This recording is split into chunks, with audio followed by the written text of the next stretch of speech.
तो स्वागत है आपका एक बार फिर से फाइन लर्निंग के ऊपर। और पीछे हम सेलियंट फीचर्स में काफ़ी सारा पॉइंट देखे थे। आज हम पीछे के पॉइंट से, पीछे के अपने पार्ट से आगे बढ़ेंगे। पॉइंट नंबर 12 जो सेलियंट फीचर्स का है वो है यूनिवर्सल एडल्ट फ्रेंचाइज। तो यहाँ से आज हम शुरू कर रहे हैं। अगर आपको हमारा पीछे से जो भी काम वगैरह हम किए हैं, अगर आप वो सब आपको वीडियो अच्छा लगा, देखने में लगा कि कुछ काम का है, तो आप चैनल को सब्सक्राइब और लाइक ज़रूर करें, वीडियो को लाइक करें, दोस्तों में शेयर करें। आइए काम शुरू करते हैं, पढ़ाना शुरू करते हैं।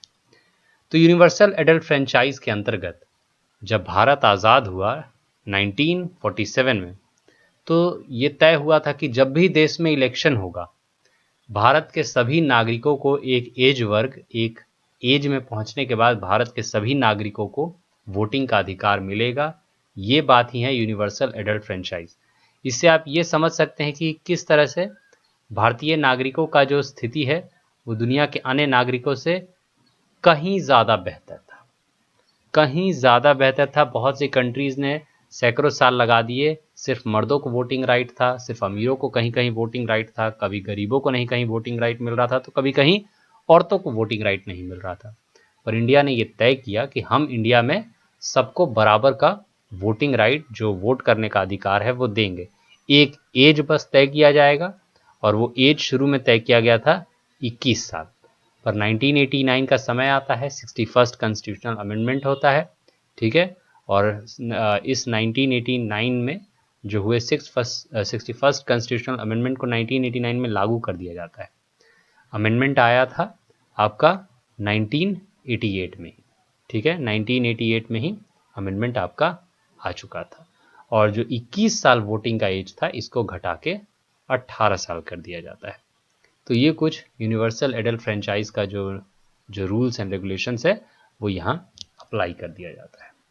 अब कहता है कि introduction of universal adult franchise जो है ये बहुत बोल्ड स्टेप था। जाहिर सी बात है, दुनिया भर में इसको अलग अलग समय पे इस्टेब्लिश किया गया, अलग अलग देशों ने अलग अलग तरीके से अपने लोगों के लिए लाया। बट इंडिया में एक समान सबके लिए, चाहे गरीब हो चाहे अमीर हो, सबको बराबर वोटिंग अधिकार एक ही बार में दिया गया। दुनिया ने कहा इतने बड़े कंट्री में अभी अभी आज़ाद हुआ है, आप फेल हो जाओगे इस आइडिया के साथ। पर नहीं, हमने इसको सफलतापूर्वक करके दिखाया। फिर हमारे कॉन्स्टिट्यूशन का अगला फीचर है सिंगल सिटीजनशिप, ठीक है। हमारे कॉन्स्टिट्यूशन का जो अगला फीचर है वो है सिंगल सिटीजनशिप। भारतीय कॉन्स्टिट्यूशन एक फेडरल आइडिया के साथ तो आगे बढ़ा, जहां सबसे ऊपर केंद्र है, मतलब सेंटर में जो सेंट्रल अथॉरिटीज़ हैं वो कार्य करती हैं, और राज्यों में राज्य के पास अपनी अथॉरिटी होती है, स्टेट्स के पास बिल्कुल अपना अथॉरिटी होता है। यानी एक डुअल पॉलिटी, जहां जो सेंटर है वो अपने लेवल पे काम कर रहा है और जो स्टेट है वो अपने लेवल पे काम कर रहा है। इस तरह की व्यवस्था इंडिया में देखी जाती है, ठीक है। पर इंडिया ने अमेरिका की तरह कंप्लीट फेडरल आइडिया को एक्सेप्ट ना करके एक सिंगल सिटीजनशिप का आइडिया एक्सेप्ट किया। जहां अमेरिका में आप देखते हैं कि राज्यों के लिए भी अलग नागरिकता लेनी पड़ती है, और जो देश है उसके लिए अलग नागरिकता होती है। आप वहाँ के जहाँ से भी राज्य से हैं, अमेरिका में करीब 51 राज्य हैं, उन्हीं 51 राज्यों में आप जिस राज्य में भी आपका जन्म हुआ है वहाँ की नागरिकता होनी भी आपकी मैंडेटरी है। तो ये अमेरिकन तरीका था। इंडिया में ऐसा नहीं है, आपको राज्य की नागरिकता लेने की ज़रूरत नहीं है। हाँ, हमारा बर्थ सर्टिफिकेट में हमारा स्टेट, प्लेस ऑफ बर्थ वगैरह रजिस्टर होता है, उससे हम रिकॉग्नाइज़ किए जाते हैं कि हम इस राज्य से हैं। और आज के समय में पॉलिटिकल सिस्टम भी इस तरह से ग्रो कर चुका है कि जो जो स्टेट लेवल पे, जो स्टेट के जो ओरिजिनल बॉर्न हैं, जो जो सन ऑफ सॉइल हैं, उनको थोड़ा बेनिफिट वगैरह दिए जाने का सिस्टम है। पर ओवरऑल इंडिया के कॉन्स्टिट्यूशन में ऐसा सिस्टम नहीं था। इंडिया के कॉन्स्टिट्यूशन में प्रयास किया गया कि पूरे देश को एक धागे में बांध के रखिए, एक नागरिकता हो, एक पहचान हो, हर एक आदमी का पहचान सिर्फ हिंदुस्तानी का हो। तो ये हमारा प्रयास था। हमारे कॉन्स्टिट्यूशन में भी ये फीचर डाला गया था। इसी फीचर को the feature of single citizenship कहते हैं, ठीक है। चलिए आगे बढ़ते हैं हम लोग। उसके बाद कहता है कि हमारे जो बहुत से बॉडीज़ हैं उनको एक और फीचर जो हमारे कॉन्स्टिट्यूशन में ऐड किया गया, about the idea of independent bodies. क्योंकि किसी भी देश को चलाने के लिए अगर सारा अधिकार और शक्ति आप सरकार के पास दे देंगे तो वो अपने मन के हिसाब से डिक्टेटर बन सकता है। तो इसीलिए इलेक्शन कमीशन जैसी बॉडीज़ को फ्री रखा गया, ठीक है। कंट्रोलर एंड ऑडिटर जनरल जो कंट्री का अकाउंट्स देखता है, यूपीएससी जो इम्पोर्टेंट पदों पे सरकारी नौकरशाहों की जो नियुक्ति करता है, उनके पोस्ट को भी मतलब बिल्कुल इस तरह से फ्री एंड फेयर बनाने का कोशिश किया गया, इंडिपेंडेंट बॉडीज़ बनाने की कोशिश की गई। स्टेट पब्लिक सर्विस कमीशन, इनको भी इंडिपेंडेंट बॉडी के तौर पे बनाया गया। तो ये हमारे देश में एक आइडिया था, ठीक है, कि किस तरह से हम अपने कंट्री का जो ओवरऑल सिस्टम है उसको एज इंडिपेंडेंट एज पॉसिबल हम लोग बनाएंगे, ठीक है। तो ये हमारे कंट्री में एक आइडिया के तौर पे कि भाई इंडिपेंडेंट बॉडीज़ होने चाहिए। साथ ही साथ एक और फीचर जो हमारे कंट्री में पाया जाता है, वो फीचर बड़ा अनोखा है, इमरजेंसी प्रोविज़न। अब फेडरल सिस्टम में इस तरह का कोई भी प्रोविज़न नहीं होता है। तो फेडरल सिस्टम में प्रोविज़न ऐसा न होने के कारण कई बार उस कंट्री को अगर अचानक एकजुट होने की ज़रूरत है तो बड़ा दिक्कत हो सकता है। इंडिया वो ऐसे सिचुएशन को इमेजिन करके पहले से ही एक इमरजेंसी प्रोविज़न रखा। इमरजेंसी प्रोविज़न के अंतर्गत हमारा जो पूरा कंट्री है, अगर इसमें इमरजेंसी प्रोविज़न अगर लगाया जाता है तो उस समय कंट्री फेडरल सिस्टम से कन्वर्ट होके सडनली जो है वो एकजुट हो जाता है और उस सिस्टम को कहते हैं यूनिटरी सिस्टम। अब हमारा कंट्री अगर अचानक इमरजेंसी प्रोविज़न लगा दिया जाता है तो पूरे कंट्री में एक लॉ एक रेगुलेशन सेंटर के तरफ से ही कंट्रोल किया जाएगा।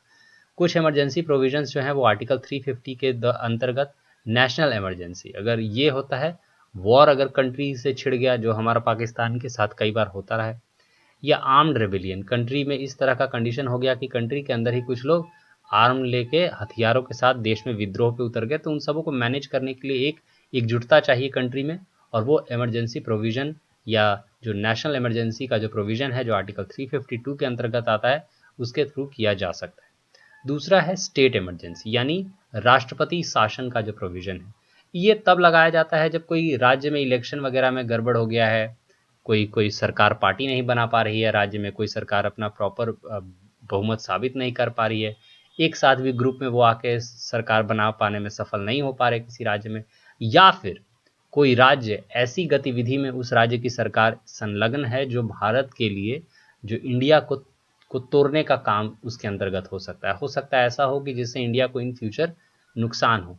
ऐसे केसेस में भी इंडिया में आर्टिकल 356 के अंतर्गत इमरजेंसी लगाया जाएगा। पर असल में एक और आर्टिकल है, आर्टिकल 365 के अंतर्गत ये जो देश को तोड़ने वाला काम है ना, वो या फिर राज्य कुछ गलत कार्यों में लगा है, उसमें भी जो स्टेट इमरजेंसी लगता है वो पर आर्टिकल थोड़ा बदल जाता है, आगे हम लोग जानेंगे। पर फिलहाल इमरजेंसी प्रोविज़न के अंतर्गत एक आर्टिकल 352 है जिसको नेशनल इमरजेंसी कहते हैं, एक आर्टिकल 356 है जिसको स्टेट इमरजेंसी कहते हैं, ठीक है, यानी आम तौर पे उसका प्रेसिडेंट रूल के तौर पे भी जानते हैं, और एक आर्टिकल 360 है फाइनेंशियल इमरजेंसी। ईयर 1991-1992 में ऐसा कंडीशन आया था कि हमारे देश के पास इकोनॉमिक हालात बहुत ख़राब थे, फाइनेंशियल इमरजेंसी लग सकता था, पर हम किसी तरह बच गए। आज तक हमारे कंट्री में फाइनेंशियल इमरजेंसी लगा नहीं है। ये तब लगेगा जब कंट्री में जो इकोनॉमिक हालात इतने ख़राब हो जाए कि अस्थिरता हो जाए, ठीक है, अस्थिरता हो जाए। ईश्वर बिल्कुल ना कभी करे कि हमारे कंट्री में ऐसे हालात आएँ, और आएंगे भी नहीं अगर हम सब पूरे देशवासी एकजुट होकर अपने देश के लिए ईमानदारी से काम करने की इच्छा रखते हैं, ठीक है। तो फाइनेंशियल इमरजेंसी के दौरान जो थ्रेट था, फाइनेंशियल इमरजेंसी का अगर खतरा होता है, फाइनेंशियल इंस्टेबिलिटी का अगर खतरा होता है, वैसे कंडीशन में कंट्री में फाइनेंशियल इमरजेंसी लगाया जा सकता है। देश में अगर आप देखेंगे तो आपको पता चलेगा कि देश में अलग अलग समय पे नेशनल इमरजेंसी का प्रावधान इस्तेमाल हुआ है, स्टेट इमरजेंसी का तो प्रावधान इतना इस्तेमाल हुआ है कि कुछ कहना ही नहीं, ठीक है। पर अभी तक जो ये पॉलिटिकल इमरजेंसी है, ये वाला जो सिस्टम है उसका अभी तक यूज़ नहीं हुआ। साथ ही साथ हमारे यहाँ 3 टियर सिस्टम है, ये एक बड़ा इंपॉर्टेंट फीचर है, यानी सबसे ऊपर सेंट्रल गवर्नमेंट, उसके बाद राज्य सरकार, और 74th कॉन्स्टिट्यूशनल अमेंडमेंट एक्ट 1992 के बाद पंचायत और जो म्यूनिसिपल कमेटी है उसको भी जगह दिया गया। इसी को 3 टियर कहा गया, ऊपर सेंटर, बीच में स्टेट और नीचे म्यूनिसिपैलिटी और ग्राम पंचायत या म्यूनिसिपैलिटी, जो भी ये सब आता है। तो ये कुछ मेजर फीचर्स थे। तो ये आज का हमारा सेलियन फीचर्स प्रोग्राम खत्म हुआ। अगले किसी काम के वीडियो में या अगले इसी चैप्टर को कंटिन्यू करेंगे और इम्पोर्टेंट टॉपिक्स आएंगे। अगर आपको अच्छा लगा, लाइक शेयर और सब्सक्राइब ज़रूर करें। तब तक पढ़ते रहें, खुश रहें, धन्यवाद।